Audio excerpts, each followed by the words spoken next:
Field marshal Asim Munir کا دورہ سعودی عرب، اعلیٰ ترین اعزاز سے نواز دیا گیا۔ پاک فوج کے شعبہ تعلقات عامہ ISPR کے مطابق سعودی عرب کا کنگ عبدالعزیز اعزاز فیلڈ مارشل عاصم منیر کی نمایاں عسکری خدمات اور قیادت، دفاعی تعاون اور اسٹریٹجک ہم آہنگی کے اعتراف میں دیا گیا ہے۔ ISPR کے مطابق فیلڈ مارشل کو اعزاز ادارہ جاتی روابط کے فروغ میں ان کی کلیدی کردار کے اعتراف میں دیا گیا ہے۔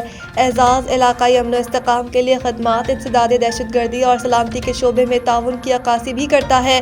شعبہ تعلقات عامہ کا کہنا ہے کہ سعودی قیادت نے فیلڈ مارشل عاصم منیر کی پیشہ ورانہ صلاحیتوں اور اسٹریٹجک ویژن کو سراہا۔ سعودی قیادت نے دونوں ممالک کے درینہ برادرانہ تعلقات مزید مضبوط بنانے کے لیے ان کے عزم کی تعریف کی۔ فیلڈ مارشل عاصم منیر نے اعزاز دیے جانے پر خادم حرمین شریفین اور سعودی قیادت کا شکریہ ادا کیا اور اسے دونوں ممالک کے درمیان مضبوط اور پائیدار تعلقات کی علامت قرار دیا۔ ISPR کے مطابق فیلڈ مارشل عاصم منیر نے مملکت سعودی عرب کی سلامتی، استحکام اور خوشحالی کے لیے پاکستان کے غیر متزلزل عزم کا اعادہ کیا۔ پاک فوج کے شعبہ تعلقات عامہ کا کہنا ہے کہ اعزاز دونوں ممالک کے گہرے تعلقات اور دونوں ممالک کے مشترکہ عزم کی واضح عکاسی کرتا ہے۔ عدالتی سپریمیسی ختم کر دی گئی، بس چلتا تو آئین بھی معطل کر دیتے۔ Chief justice Lahore high court کے سخت ریمارکس۔ لاہور ہائی کورٹ میں پنجاب پراپرٹی آنرشپ آرڈیننس کے خلاف دائر درخواستوں پر سماعت ہوئی۔ Chief justice Lahore high court justice Aalia Neelum نے آبدہ پروین سمیت دیگر کی درخواستوں پر سماعت کی۔ عدالت نے پنجاب پراپرٹی آنرشپ آرڈیننس پر عمل درآمد روک دیا۔ عدالت نے تمام درخواستوں پر اعتراضات دور کر کے فل بینچ بنانے کی سفارش کر دی۔ عدالت نے پراپرٹی آنرشپ آرڈیننس کے تحت دیے گئے قبضوں کو واپس کر دیا۔ عدالتی حکم پر چیف سیکرٹری پنجاب عدالت کے روبرو پیش ہوئے۔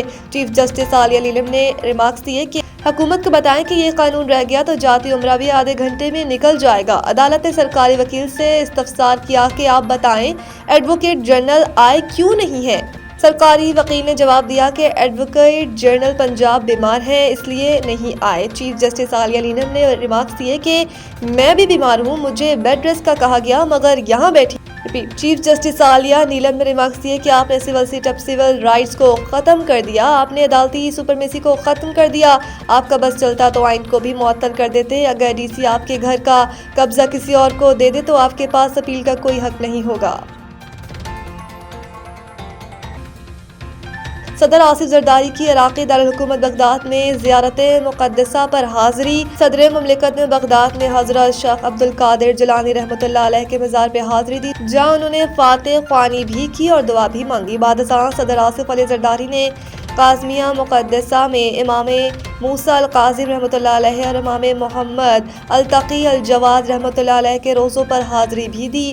روضہ قاسمیہ میں صدر مملکت نے امت مسلمہ کا اتحاد، عالمی امن اور اسلامی ممالک کی خوشحالی کے لیے دعا کی۔ اس موقع پر انہوں نے زائرین کے خطاب میں اپنے تاثرات بھی قلم بند کی اور ائمہ اہل بیت علیہ السلام کی تعلیمات کو علم، صبر، حکمت اور اعلیٰ اخلاقی اقتدار کی دائمی سرچشمہ قرار دیا۔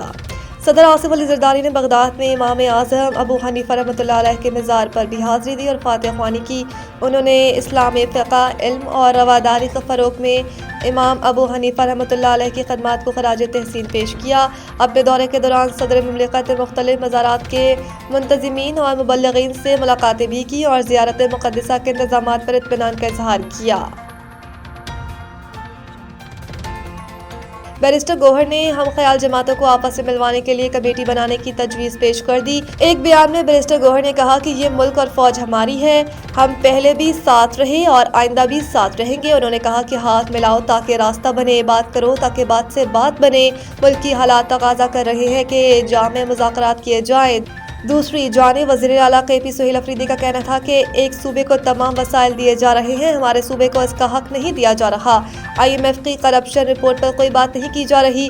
وفاق کے اوپر واجب الادا ہمارے پیسے صوبے کو ملنے چاہیے۔ PTI رہنما اسد کیسر نے کہا کہ ملک میں جمہوریت کا جنازہ نکال دیا گیا ہے، اپوزیشن کے لوگ پنجاب میں رہائش نہیں رکھ سکتے۔ شاہد خاقان عباسی نے کہا کہ آئین پر عمل کیے بغیر ملک آگے نہیں جا سکتا، معاشی استحکام کے بغیر گروتھ نہیں ہوگی، ہمیں آئین کی بحالی کے لیے جدوجہد کرنی چاہیے۔ بالا علاقوں میں بارش اور برف باری سے موسم شدید سرد، رابطہ سڑکیں بند۔ پشاور شہر اور گردنواں میں بارش سے موسم سرد ہو گیا، جبکہ درجہ حرارت 11 سینٹی گریڈ تک پہنچ گیا۔ محکمہ موسمیات کے مطابق آئندہ 24 گھنٹے کے دوران مطلع ابر آلود رہنے کا امکان ہے۔ دیر لوور اور دیر اپر کے شہری علاقوں میں بارش اور پہاڑوں پر برف باری کا سلسلہ وقفے سے جاری ہے۔ وادی قمرات، جہاز بانڈہ، باڈگوائی، لواری ٹنل، کلپانی، شاہی، پنشاہی اور اشرائی درہ میں 1 فٹ برف پڑ چکی ہے۔ بارش اور برف باری سے سردی کی شدت بڑھ گئی۔ برف باری سے لطف اندوز ہونے کے لیے سیاحوں نے سیاحتی علاقوں کا رخ کرنا شروع کر دیا۔ ایبٹ آباد شہر اور گردنواں میں ہلکی بارش سے موسم شدید سرد ہو گیا، جبکہ نتھیا گلی، ایوبیہ اور ڈونگا گلی میں دوسرے روز بھی موسلادھار بارش جاری ہے۔ نتھیا گلی، گلیات اور ٹنیانی میں بھی بارش، جبکہ بلائی پہاڑوں پر ہلکی برف باری ہوئی۔ ڈی جی گلیات کا کہنا تھا کہ موسم بتانے والوں کے مطابق آج سے گلیات، نتھیا گلی اور ٹنیانی میں برف باری کا نیا سپیل متوقع ہے، جبکہ شہری علاقوں میں تیز بارش کے امکانات ہیں۔ ڈی جی گلیات نے ہدایت کی ہے کہ پہاڑی علاقوں میں غیر ضروری سفر سے گریز کیا جائے۔ محسن نقوی کا بڑا اعلان، پاکستانی کرکٹ کے نوجوان ہیروز کو فیکس 50 لاکھ روپے انعام۔ چیئرمین پاکستان کرکٹ بورڈ پی سی بی محسن نقوی نے انڈر 19 ایشیا کپ 2023 کے فائنل میں روایتی حریف بھارت کو دھول چٹانے والی پاکستان انڈر 19 کی فاتح ٹیم کے ہر کھلاڑی کو 50 لاکھ روپے انعام دینے کا اعلان کیا۔ 2025 کے فائنل میں روایتی حریف بھارت کو دھول چٹانے والی پاکستان انڈر 19 کی فاتح ٹیم کے ہر کھلاڑی کو 50 لاکھ روپے انعام دینے کا اعلان کیا۔ پی سی بی کے چیئرمین نے فائنل میں روایتی حریف بھارت کو شکست دینے کے بعد فاتح کھلاڑیوں سے ملاقات بھی کی اور ان کی شاندار کارکردگی کو سراہا۔ محسن نقوی نے کہا کہ یہ کامیابی ٹیم کی بہترین حکمت عملی اور ایک غیر معمولی ٹیم ورک کا نتیجہ ہے۔ انہوں نے کہا کہ سمیر منہاس کی بیٹنگ خاص طور پہ قابل تعریف رہی۔ بیٹنگ، بالنگ اور فیلڈنگ میں کھلاڑیوں کی عمدہ کارکردگی نے ہمیں فتح دلائی۔ چیئرمین پی سی بی نے مزید کہا کہ یہ فتح شائقین کرکٹ کے لیے خوشی اور فخر کا لمحہ ہے۔ پی سی بی کی رائزنگ سٹارز پروگرام میں کی جانے والی سرمایہ کاری کا نتیجہ آج شاندار جیت کی صورت میں سامنے آیا، جو قابل تحسین ہے۔